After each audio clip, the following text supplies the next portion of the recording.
Let's do it. Hello, everybody. Welcome to Dangerous Ideas. I'm Lee Camp. How you doing out there? We're going to get more into Jeffrey Epstein today. I actually didn't intend to. Going in, I was thinking, nah, I'm not doing Epstein again. And then it all new stuff comes out every day. And it's all unraveling. The fallout is getting bigger and bigger. Today, we're going to talk about Epstein and the Rothschilds, because we've been learning more about that. His connections to both Israeli intelligence, the Rothschilds, the Rothschild Bank, and Israeli cyber warfare weapons. All of that coming up and much more. We'll also talk about the Starbucks strike that's already hit 40 cities and growing across the U.S. So much to talk about. But let's start off with Representative Massey, who's been great on the Epstein stuff, on that area. And here he is talking to reporters. Well, hold on. Working so Got it going too fast. Here we go. hard not to get them released. It's that simple. Why do you think he is working so hard not to get them released for so many months? What do you think the real reason is? Hard to hear her, but she said, why do you think Trump's working so hard to not release the Epstein files? Which, yes, Trump has now said he wants them all released, but he could, release them today. So he's full of shit. He just sees the writing on the wall, but they're working on other ways to redact them or cover them up, or at least some of them. These files implicate billionaires and friends of his and political donors that he's trying to protect. And Epstein also had close ties to our own intelligence agencies and Israel's intelligence agencies. That's why there's so much effort in trying to stop this. And I do believe they'll try to stop it somewhere else. And that's going to backfire on them too. Connected to Israeli intelligence and U.S. intelligence. And I'm going to assume that Massey's probably seen more of these documents than you and I have, or knows more, or has more contacts. But yeah, as I wrote in a Substack column just the other day, Epstein's connections to Israeli intelligence and U.S. intelligence are becoming clearer and clearer by the day. And we'll be working around the edges on that in the Rothschild story in just a minute. Thank you, Dan, for supporting the show. Goddamn right. What do you think, folks? Maybe I'll do it again, where if we get $75 in super chat donations, I might do an extra 10 or 15 minutes. We'll see. We'll see. Yeah, I'm leaning in that direction, but we'll see how we're all feeling. We'll check back in a little bit. Let's hear one more quote from Massey about the release of these files that Trump, despite saying he now wants them all to come out, is clearly freaking out about them. I assume you all saw yesterday that a reporter asked him about the Epstein files, and he called her, what did he say? Shut up, piggy, shut up, piggy. And, his dumb insults aside, it's showing that he's fucking nervous. This guy's nervous, is what he is. Decades. That is wrong. Do not let the Senate muck this bill up. And if you're a party to that in the Senate, you are part of this cover-up that we are trying to expose. I am sorry if one of your billionaire donors is going to get embarrassed because he went to Rape Island.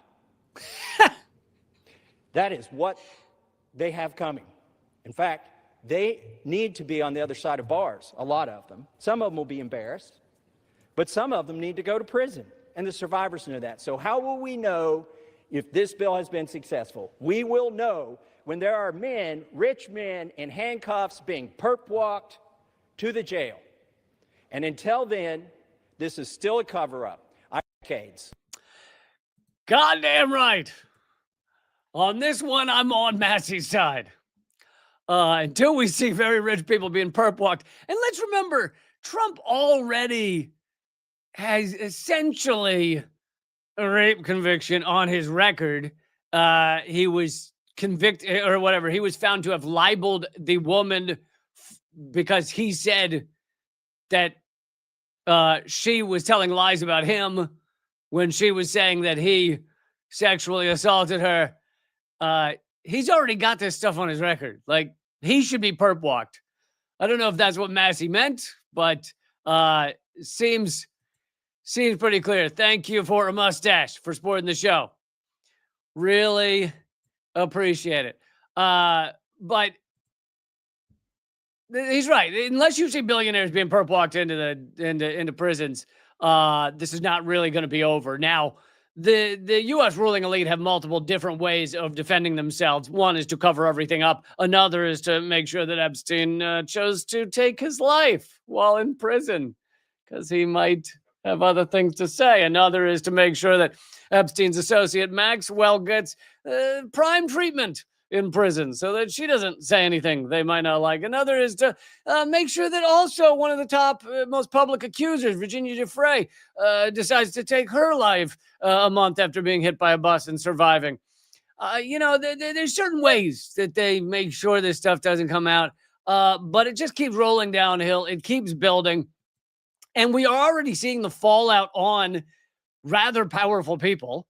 Not just how, even MAGA seems rather furious with Donald Trump right now for wanting to cover this up.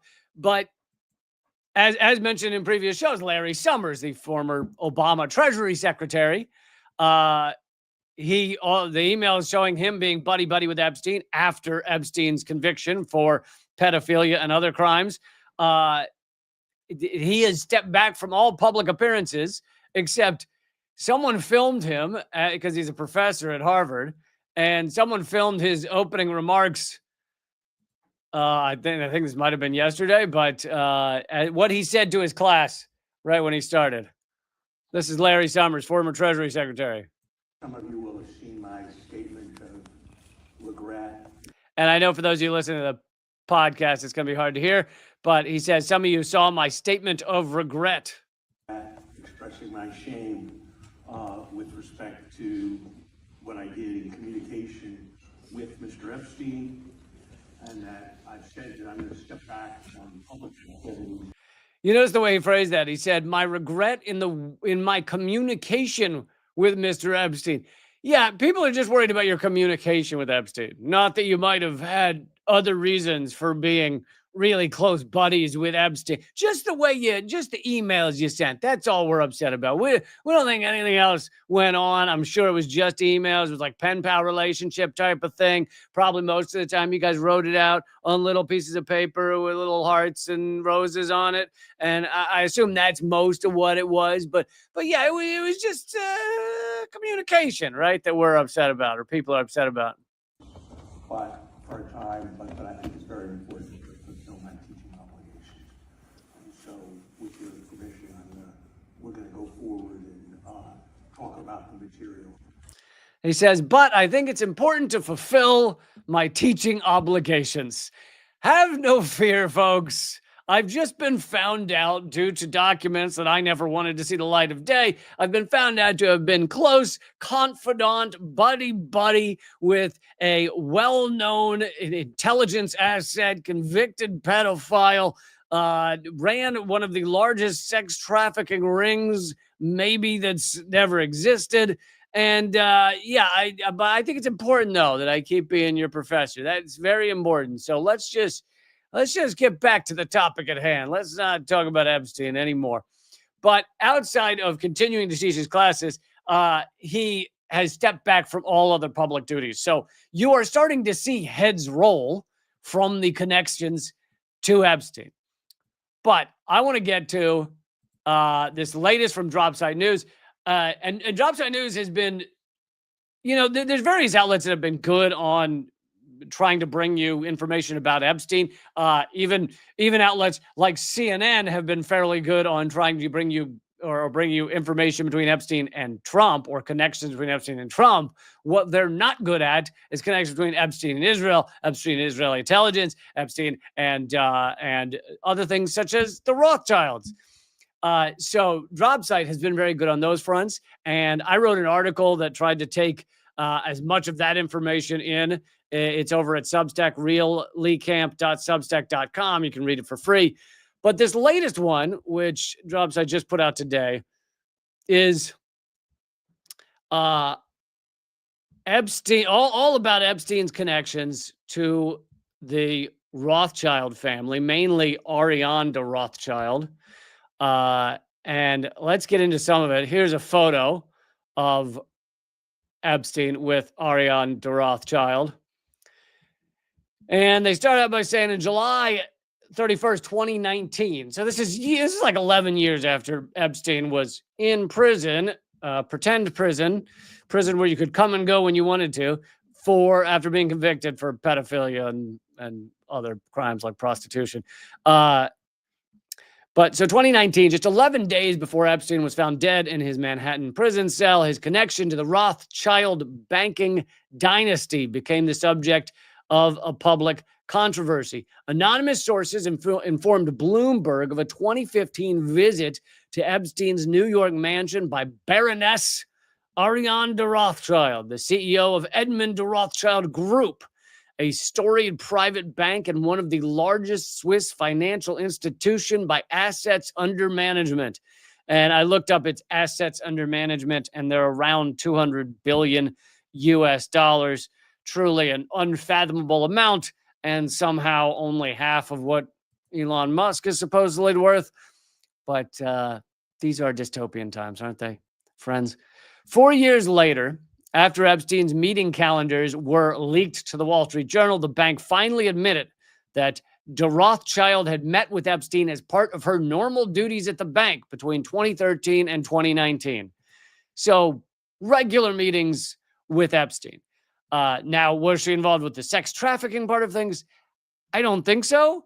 But she obviously, as we continue to learn, Epstein was involved in so many illegal activities and various activities, including intelligence, that not every connection he had was just about sex trafficking. There were connections to banking, massive banking interests. There were connections to Israeli intelligence and Israeli cyber warfare weapons. Anyway, it continues to unravel. The amount of, I don't know, the cryptic, dastardly things that Epstein and his co-conspirators were involved in. Anyway, newly released documents reveal that Epstein and Rothschild's personal relationship was much closer than the bank previously acknowledged. According to emails released by the House Oversight Committee, Epstein planned to see a Broadway play with her in January 2014 and scheduled a private trip with her to Montreal. The leaked inbox of former Israeli Defense Minister Ehud Barak, which I've mentioned him before in connection to Epstein. He is the former prime minister, former defense minister, etc., former IDF general of Israel, that Virginia Giuffre accused of raping and assaulting her multiple times, I think, and it was in her memoir. And anyway, truly horrific shit in terms of the accusations against Ehud Barak. Thank you, 2 Fs for giving 2 Fs. I appreciate that. Anyway, the leaked inbox of Ehud Barak sheds light on Epstein's efforts to leverage his personal friendship with de Rothschild to raise funds for the development of Israeli cyber weapons. After Barak's retirement from government in 2013, he recruited Pavel Gurvich, a graduate of the IDF's secretive Unit 81 technology unit, to source cyber weapons startups from the Israeli intelligence community. Private communications between Barak and Gurvich show discussions about a wide range of cyber weapons concepts drawn from the Israeli military research, inspired in part by the astonishing scope of U.S. global surveillance apparatus revealed by NSA whistleblower Snowden in 2013. Epstein pushed forward a plan to finance Israeli offensive cyber startups and they were offensive, with the hope of winning de Rothschild's support. So you have former Prime Minister Barak trying to sell these cyber weapons, make a lot of money, and Epstein is saying basically you could align with de Rothschild, and it could be one of the investors. In one note, Epstein passed along a tantalizing offer from de Rothschild to Barak. Quote, if Ehud wants to make serious money, he will have to build a relationship with me. Take time so that we can truly understand one another, unquote. Barak then asked for advice from Epstein. He said, I'm ready, but I need your advice on how. Ladies are your forte. Now, that may have been a joke, but he clearly is asking for advice on how to befriend de Rothschild, which, again, all of these things bring up this question of, like, what the fuck was Jeffrey Epstein?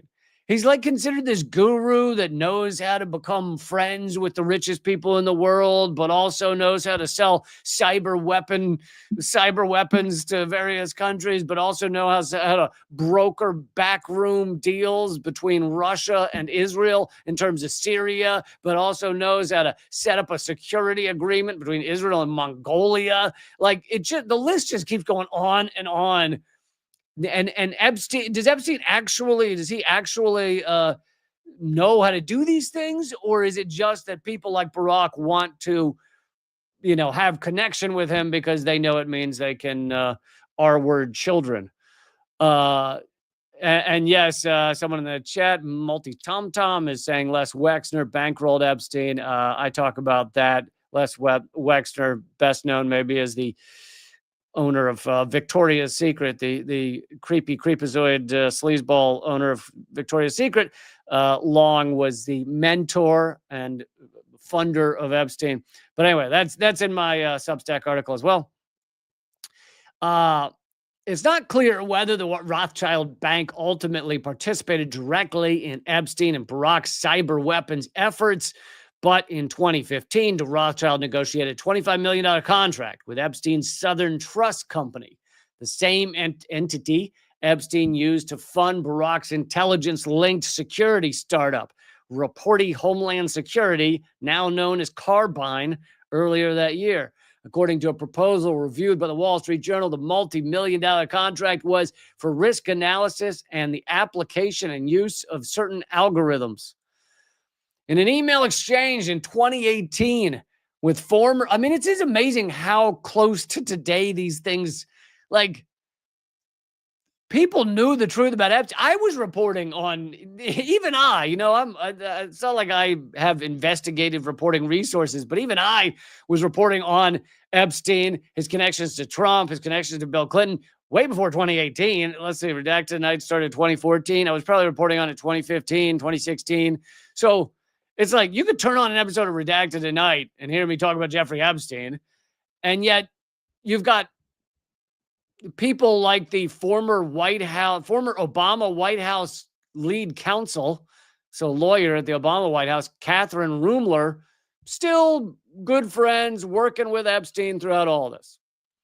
I think part of it is that they all assume that there's no accountability. Like, they can do whatever the fuck they want. Doesn't matter whether the kid was already the kid. Did I say the kid? Whether the guy was already convicted for sex trafficking children. It's whatever. We're not accountable to any like laws or anything. It doesn't matter.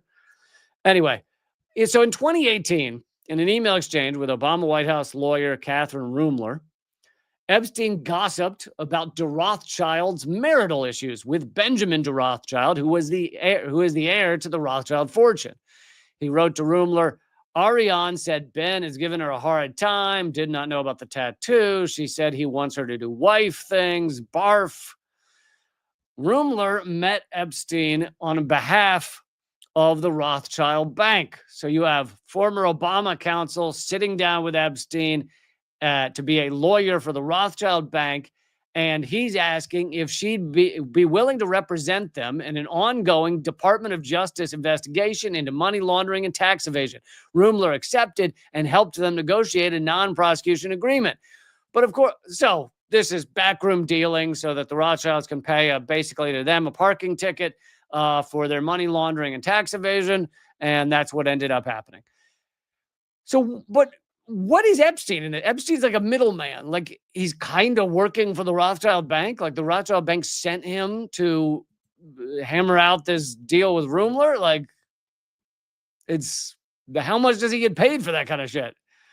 Anyway, Epstein scouted opportunities to finance Ehud Barak's cybersecurity enterprise. How much is he getting paid for this as well? Like to be Ehud Barak's, go-between. 2012 to 2016 show Barak and Epstein working on a partnership between Ariana de Rothschild and Boris Collardi, then CEO of Swiss bank Julius Baer. Edmund de Rothschild Group and Julius Baer were both implicated in major tax evasion and money laundering investigations during the same period. Isn't it funny that these people who are involved in all kinds of heinous crimes also willing to skimp on their taxes? I would have thought that'd be where they draw the line. Sure, child sex trafficking, sure, not a problem. But I would have thought they'd go, we should pay all our taxes. Because, we owe a debt to society. Society made us this rich and powerful. We should really pay into it so that, the bridges work and the poor people are taken care of, etc. Anyway, as you can see, this is an epically long read. If you want to check it out, dropsitenews.com. You can go read it. I just wanted to throw in this last little tidbit. The French branch of the Rothschild family was essential to founding the modern state of Israel. The Jewish state, the 1896 pamphlet. So, some of you may know this, the history of Israel. It's voted into existence by the UN in 1947. Technically, 33 nations voted for it to become a state, a Jewish state, an ethno-state, an apartheid state, because there were only 50 whatever nations in the UN at the time, because many of the nations around the world were still under colonial rule, so they didn't count. But anyway, 33 nations voted to create this state in 1947, but that was not the first people had been talking about creating this Jewish state. And in fact, some of the earlier time, Theodore Herzl was one of the earlier ones, but this discussion of creating the ethno-state, this ethno-state had been going on for a little while. The Jewish state was the name of the pamphlet, the 1896 pamphlet, considered the foundation of modern Zionism, and it was originally titled, get this, Address to the Rothschilds. In it, Theodore Herzl appealed. For those of you who don't know that name, many of them give him credit for being the originator of the idea for the Jewish state, appealed to Edmund James de Rothschild, whose family had become prominent financiers of the European colonial enterprise. So he appealed to them to finance settlements for Jews fleeing ghettos and pogroms in Europe. The Rothschild heir established the Palestine Jewish Colonization Association. Wow, that's pretty on the nose, right? Pretty straightforward. We're the Palestine Colonization Association. Nice to meet you. We're here to colonize Palestine. Yeah, you see it in the business name. It's right there at the door, what you're saying that's frowned upon? Colonization's frowned upon? No. What? No. Anyway, the Rothschild heir established the Palestine Jewish Colonization Association to purchase land for Jewish settlers. So they began buying up land in what was then called Mandatory Palestine to turn it into a ethno-state. And anyway, that is a good segue to our next story, where I just wanted to mention that I did mention the other day that the UN has now approved this Gaza colonization. The U.S. and Israel, officially taking over 58% of Gaza. That is the 58% that they've already ethnically cleansed. Essentially, every surviving Gazan has been pushed into 42%. And I've put maps on the screen. If you want to see a map, that's also at my Substack, reallycamp.substack.com.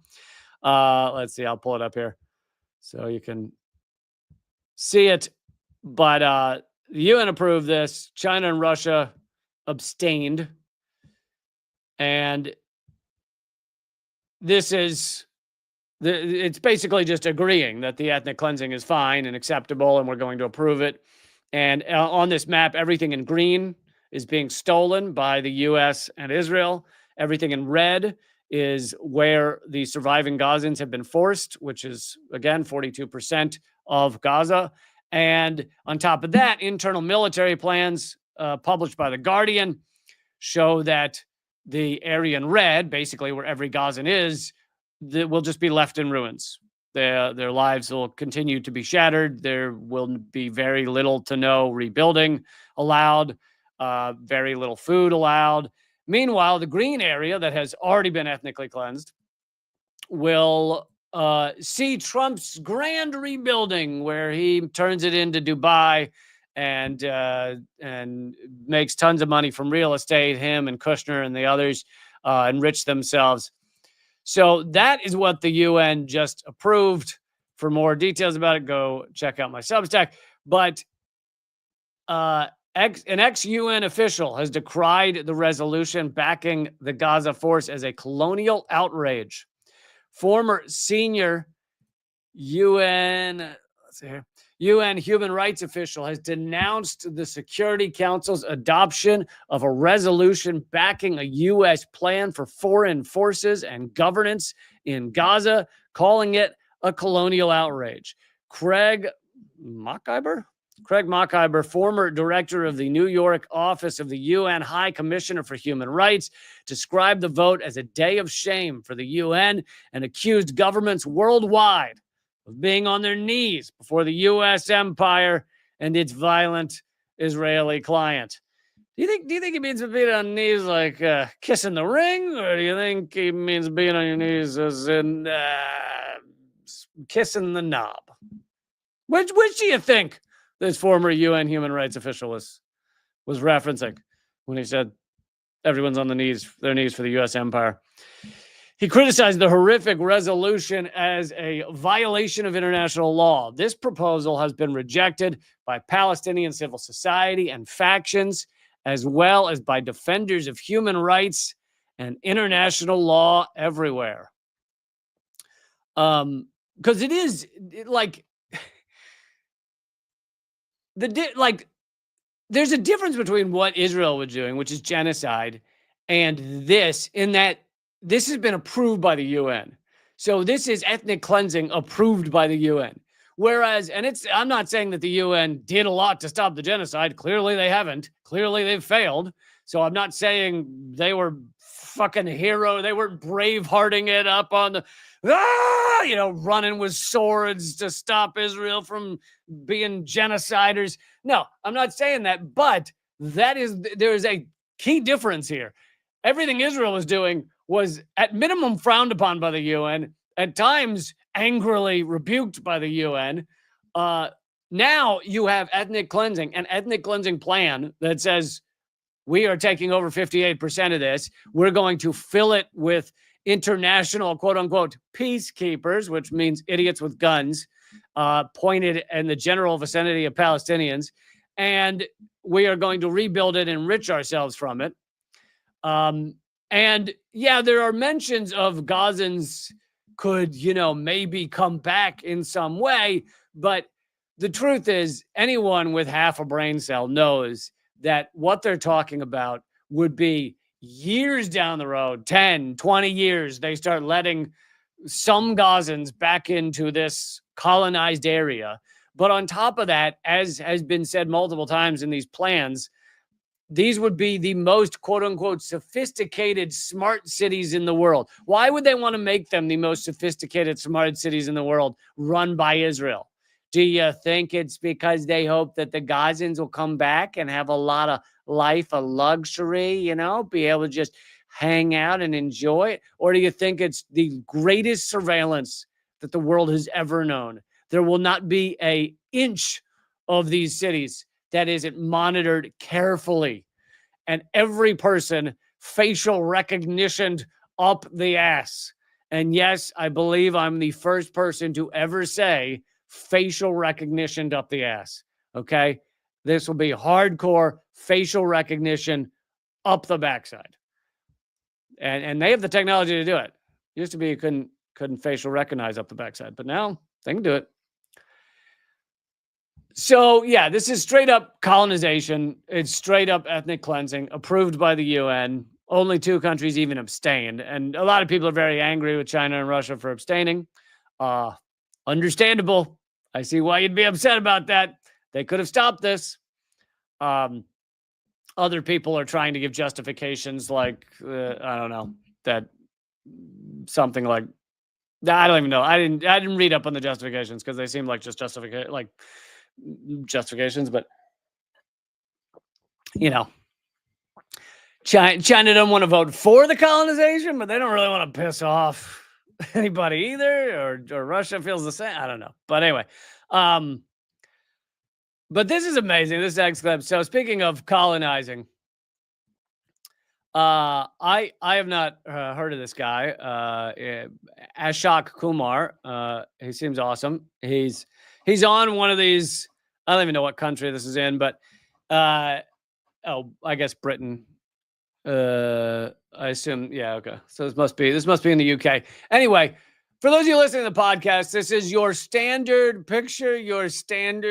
suburban Karen reporter, anchor woman with like a little pearl necklace and the little perfect haircut and the little Karen reporter. And she, of course, white, has to be white. And she asked him, what's wrong with colonization?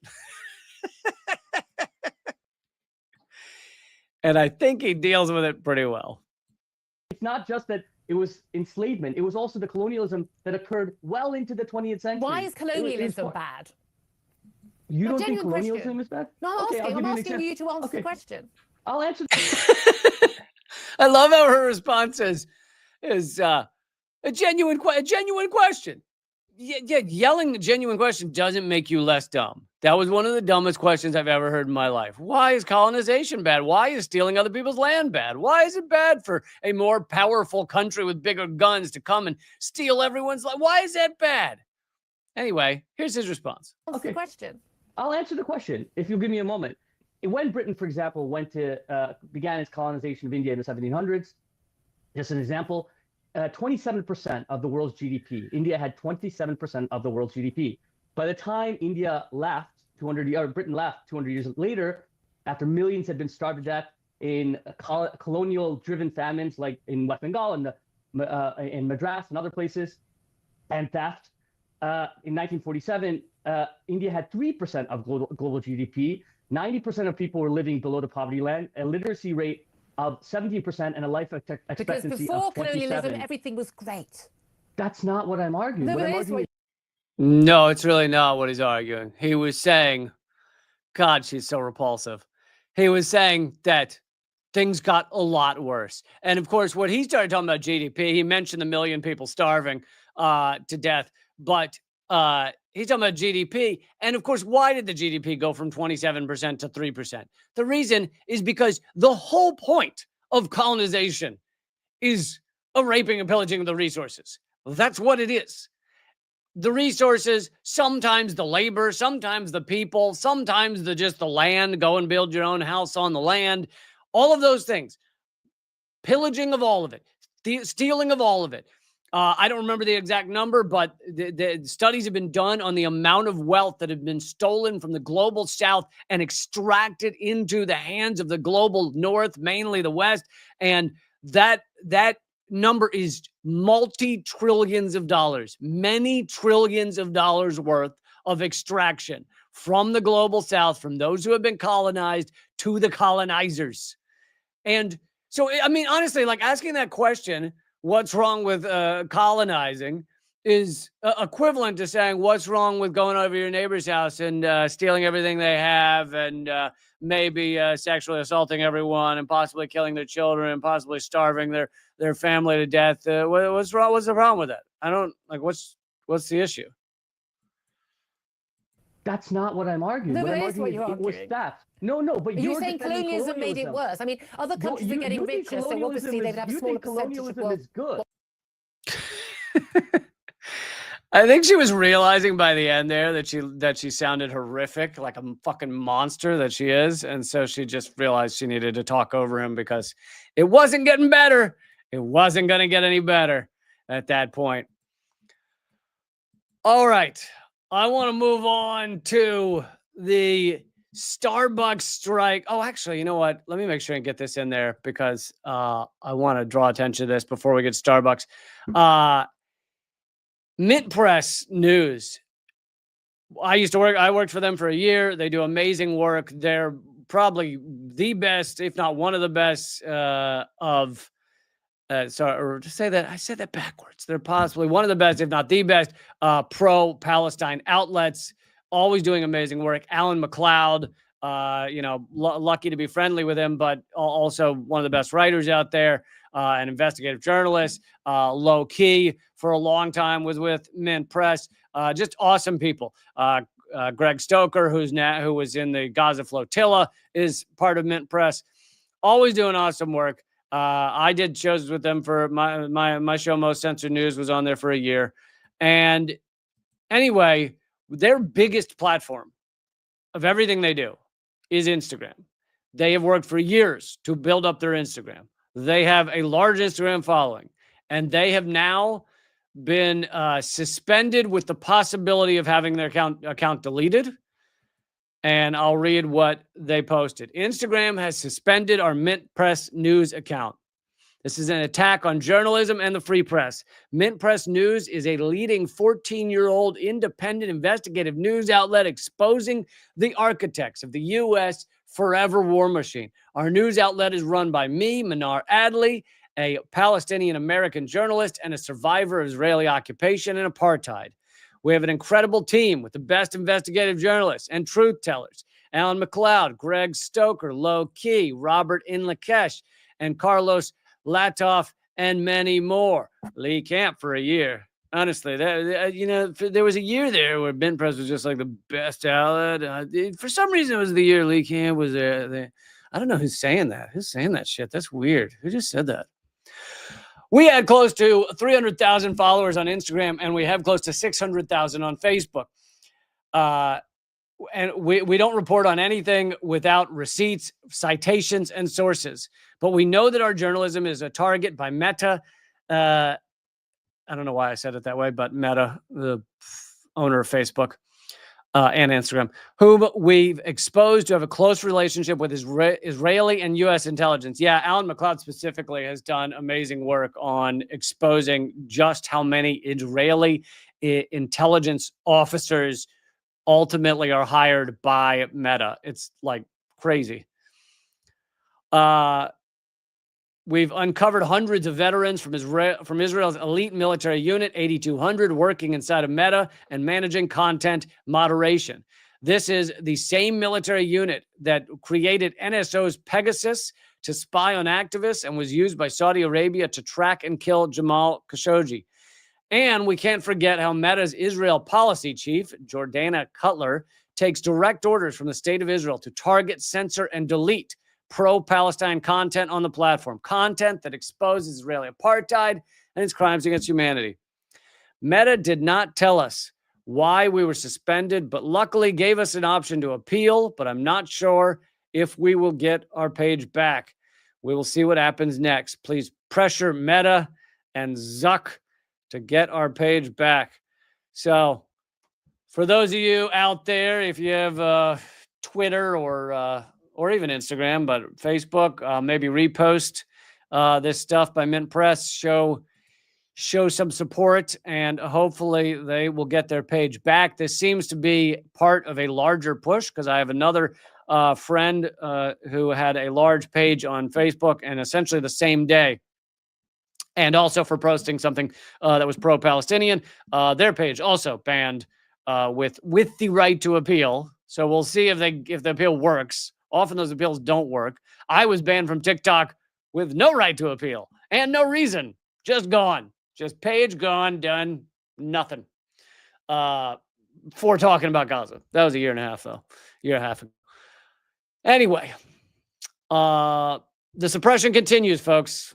And that's a good segue to say this is why you should all subscribe to my Substack, because I have to have contact with you guys on multiple platforms because they get banned or suppressed. So that's why I'm always telling you about new platforms. I'm always trying to grow other platforms because I never know when one of these will disappear. My largest YouTube page banned, my TikTok page banned, my Spotify podcast banned. Now I've recreated a YouTube page, recreated a Spotify podcast.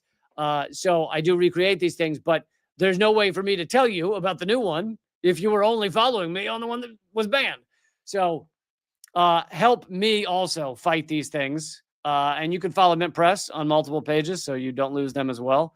But a way to help me fight this stuff is to now go subscribe for free at reallycamp.substack.com. Might as well take this moment to make a couple other quick announcements. I will be performing live December 12th. It's coming up, folks. New York City, Brooklyn specifically. Performing live. I haven't performed there in years, so if you're anywhere near New York, this is the chance. I don't do a lot of touring anymore. I can't manage it for a bunch of different reasons, but if you want to see a live show with me and John F. O'Donnell from Redacted Tonight, this is it. Cobra Club, New York City. That's at tinyurl.com/Lee Cobra Club. tinyurl.com/Lee Cobra Club. If you have any trouble, figuring it out, you can also email me at leecampmail@gmail.com. Let's see what else. Other thing is new Unredacted Tonight. Tomorrow. Yes. New Unredacted Tonight tomorrow at 7 p.m. I hope you'll check that out. I just did a new Government Secrets this morning, so that's up at YouTube.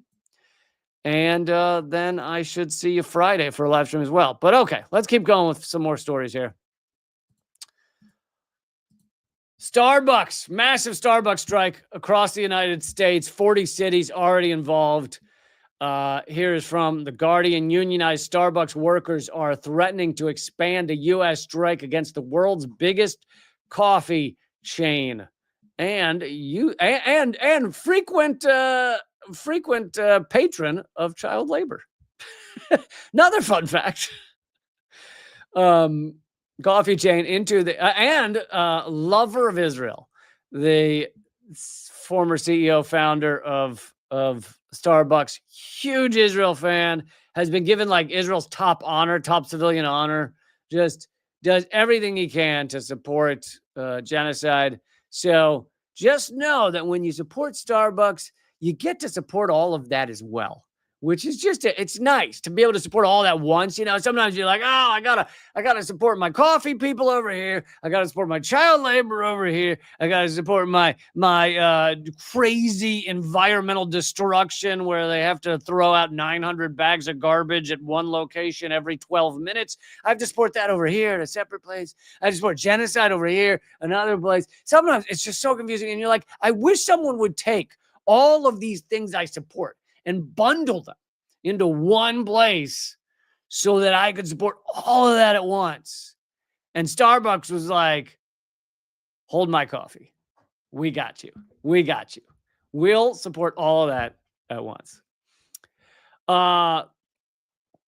Unionized Starbucks workers are threatening to expand the strike into the largest and longest in the company's history and urging customers to steer clear of Starbucks. This is also Starbucks' key money-making time. The holidays is massive for Starbucks. Negotiations over the first ever union contract for Starbucks workers in the U.S. broke down in recent months. Both sides have blamed each other. Since November 13th, who's probably the one that's lying the most? Do you think it's the workers or do you think it's Starbucks? Which do you think? The open-ended unfair labor practice strike was launched on Starbucks' Red Cup Day. Involves more than 1,000 Starbucks workers on strike in more than 40 cities. Starbucks and Starbucks Workers United, the union, have been bargaining over the chain's first union contract. But these talks stalled over economic elements of the contract. Let me guess. Those economic elements are, we'd really like to keep fucking you workers over. And when we look at the details of this contract, it seems to say we wouldn't get to fuck you over as much. And so can we iron that out a little? Is there some wiggle room there so that we can really continue to F you? Because we really like doing that. That's really kind of our thing. Starbucks Workers United has also filed dozens of unfair labor practice charges with the National Labor Relations Board throughout its organizing campaign, including one in December, alleging that the chain had failed to bargain in good faith and undermined the representative status of the union. Starbucks Workers United represents 11,000 baristas at more than 550 Starbucks stores. Its organizing drive has become one of the highest profile unionization efforts in a generation in the U.S. The first Starbucks store voted to unionize by 19-8 in Buffalo, New York in 2021, setting the stage for a wave of mobilization that swept hundreds more stores across the country, which is also why massive corporations fight so hard to not even allow one tiny store to be unionized. In fact, I remember when I was in New York City, there was a Starbucks. So I think it was when I still lived there. So this must have been 12, 14 years ago. But there was a Starbucks, and I imagine even in New York City, a Starbucks is not a huge location. It's a relatively tiny place, and the whole store suddenly went out of business. And the workers, who they're the ones in charge of cleaning up that final day, right, locking up the store and telling everyone that with Starbucks gone, they put up a sign on the store that says this Starbucks has been closed because we tried to unionize. Like, they made it clear, they're like, the workers wanted to be treated right, and so they'd rather just close the whole Starbucks. Who knows? Like, New York City real estate, who knows how much that lease was for? Probably millions of dollars, probably probably leased for another 5 years or something. But they'll close it down because Starbucks would rather take that hit than allow one store to unionize that could become a ripple effect, that could go viral, as they say. And all of a sudden, everybody wants to be not treated like shit. What? No, that can't happen. Workers waking up. Here's from Popular Resistance saying that this strike could become something much larger and go beyond just Starbucks. They're calling it the Red Cup Rebellion, by the way. That's something the Guardian didn't put there. Starbucks launched their Red Cup Rebellion, 40 cities, and hard-pressed baristas struggling on poverty wages are demanding a fair contract. The walkout and rally outside of the Lafayette Avenue Starbucks in Brooklyn might have had the makings of something more, at least at some point. This goes beyond every employer, sector, and country, said one barista. Every day, everywhere around the world, workers go on strike to defend themselves against the worsening conditions our bosses force on us. Every action, whether it's a union vote, a walkout, a strike, is an act of rebellion against an unjust and exploitative system. And whether our fellow workers realize it or not, these acts of rebellion are battles in a broader war. Yeah, folks, we're in a class war. It's a class war perpetrated by the rich against everyone else. And most of us don't know it. Most of us have no idea we're in a class war, but fucking are. And that's why things get worse and worse and worse for so many of us, while the rich get immensely richer.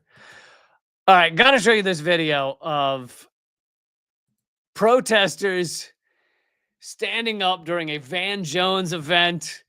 Van Jones, as I covered a few weeks ago, you probably know his name. He's well known. I think he's been on both MSNBC and CNN, maybe mainly CNN. Contributor. He's, whenever there's an election, he's one of the 5 people sitting around the desk talking about the 2-party system. Acting like it's all that matters in the world. Anyway, huge Democrat supporter. And he is just, one of the faces of CNN or MSNBC, whichever one he's known most for.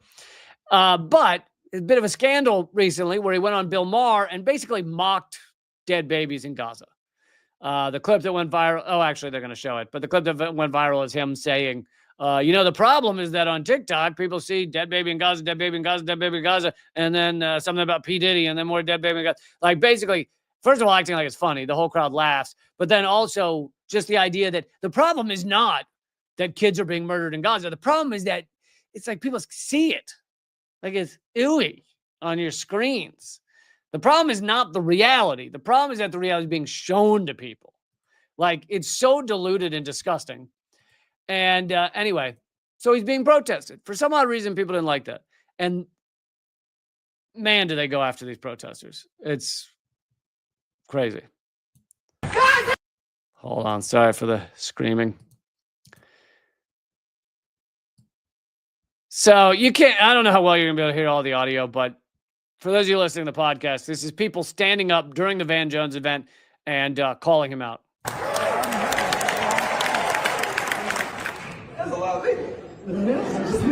would like to provide a toast to Van Jones, a man who started out as a racial justice advocate and is now a stooge for corporate media and a shill for the Israeli government. Making fun of dead Gazan babies. If you are a young person, you open up your phone and all you see is dead Gaza baby, dead Gaza baby, dead Gaza baby, right. Diddy, dead Gaza baby, dead Gaza baby. Absolutely pathetic to platform a genocide denier. I'm here on behalf of the dead Gaza babies. Shame on you, Israel. Shame on Michael Bennett for funding this genocide. I always love, I know I say this every time, I love these people for standing up and interrupting these things. I also am always floored by the people who paid tickets to see their beloved Van Jones, and they're upset that someone cares about genocide. They're like, boo, boo. And this is, of course, liberals, because that's who Van Jones is most popular with. So this is a liberal crowd sitting there going, boo, don't mention the dead babies in Gaza, boo. I lived in Colorado when I was 10 months old.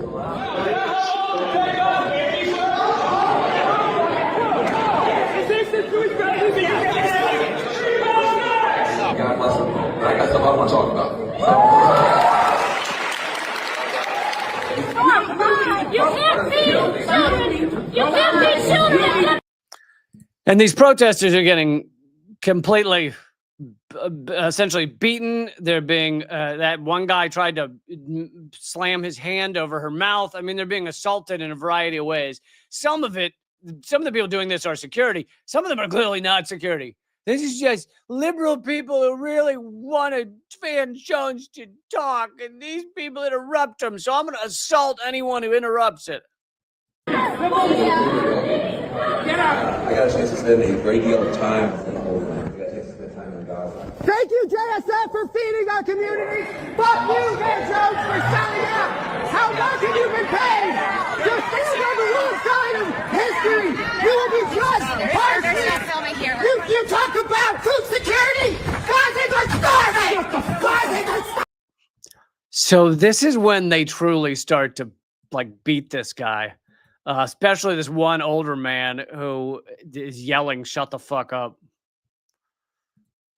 Gazans are starving!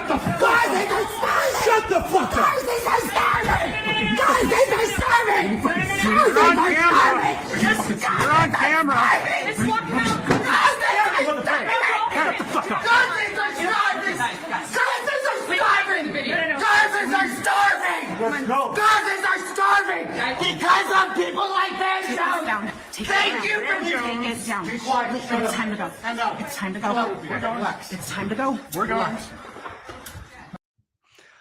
I really hope they sue, because you're allowed to remove people from events who are being disruptive. You're not allowed to just beat the shit out of them, choke them, which they were doing to him. So I really hope that they, sue, especially that idiot who was trying to strangle him. And then the final scene is them being arrested, or at least handcuffed. Tough to know whether they were arrested or just handcuffed. But Yeah, for standing up against the genocide. You get arrested and handcuffed. That's how we operate now in this world. Okay, let's see here. I'll throw in one extra story. Don't forget new Unredacted tonight, tomorrow night at 7 p.m. Eastern. Hope you'll check it out. I dig into and tear apart the whole China deal that Trump has just signed. The truth about that. Anyway, for this last bit, Fox News gave an award, an honor award, the Fox Nation Patriot Award, to an American who fought in the IDF. And he says he was serving both Israel and the United States. Before you go anywhere, we actually have a special message from Edan. Good evening. My name is Edan Alexander. I am so honored to accept this recognition from the Fox Patriot Awards. Serving Israel and standing with America remains the greatest privilege of my life. First, I want to thank President Trump for your leadership and for standing with Israel and the hostages. Your support makes this moment possible, and I am deeply grateful. To my family, I want to thank you for never giving up on me.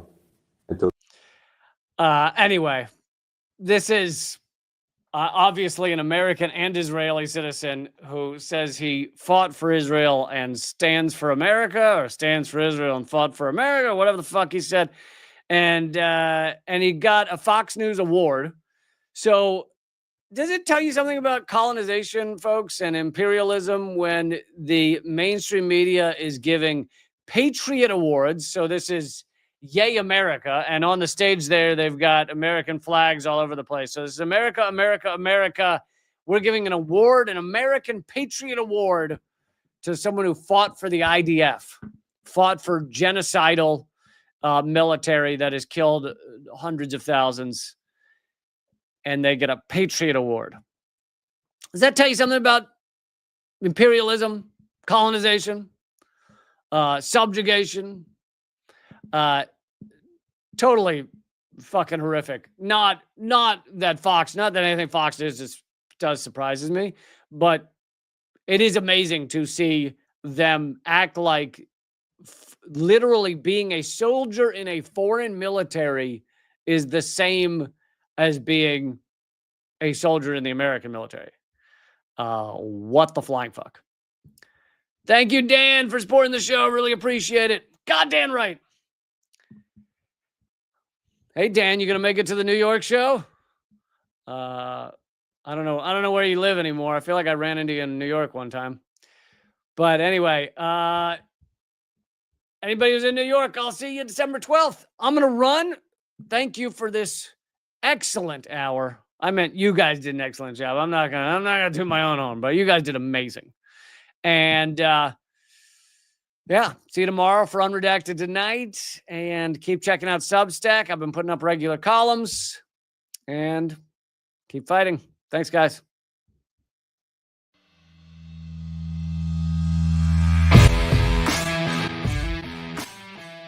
Well, brother, I salute you, though, man. You're one of the few that bring together this tremendous artistic talent and still be in such deep solidarity with oppressed people. It's an honor to be here because I'll tell you, Lee, you have one of the funniest shows on television, bar none. It's an enormous pleasure to be here. While I was waiting, I was leafing through your wonderful book.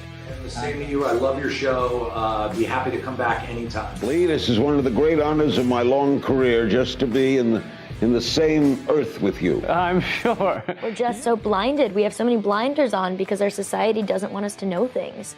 And so it takes shows like your show, and it is clearly designed to eradicate. Hey, good to see you. Hey, Jill, how are you? Julian, thanks for joining me. Honor to have you, brother. Consumerism is a theory that people should behave this way to help each other. It's not. Mr. George Galloway, thank you so much for joining me in these dark times. Always a pleasure, my friend. Thank you so much, Lee, for having me on. Keep fighting. Ha ha.